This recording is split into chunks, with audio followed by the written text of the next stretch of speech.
اور اس کے بعد انڈیا کے اندر ایک بہت بڑا اجتماع ہوا، اور اس اجتماع کے اندر ہمارے 4 بڑے سورما موجود تھے۔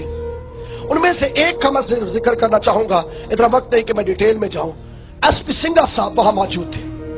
ایس پی سنگھا صاحب جب باہر سیڑھیوں سے نیچے اتر رہے تھے تو چند ایسی پارٹیز ہیں جو آج بھی پاکستان میں موجود ہیں، میں یہاں نام نہیں لینا چاہوں گا، تاریخ کے اوراق اٹھا کے دیکھ لیے، سب کو معلوم ہے۔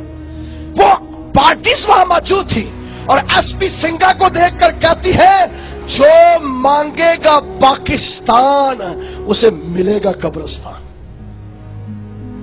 مسیحیوں کو للکارا گیا، کہا گیا مسیحیوں تم قائد اعظم کے ساتھ مل کر پاکستان کا مطالبہ کرتے ہو، تم قائد اعظم کے ساتھ مل کر پاکستان کی ریاست کے قیام کے لیے ووٹ دینے کو تیار ہو، تو سن لو جو مانگے گا پاکستان اسے ملے گا قبرستان۔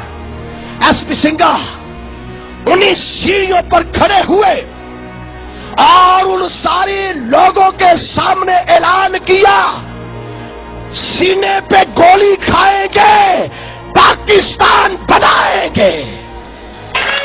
یہ نعرہ کسی مسلم کا نعرہ نہیں، کسی ہندو کا نعرہ نہیں، کسی سکھ کا نعرہ نہیں، یہ نعرہ یسوع مسیح پر ایمان رکھنے والے شخص کا تھا کہ سینے پہ گولی کھائیں گے، پاکستان بنائیں گے، اور آج آپ کی آنکھوں کے سامنے یہ پاکستان ہے۔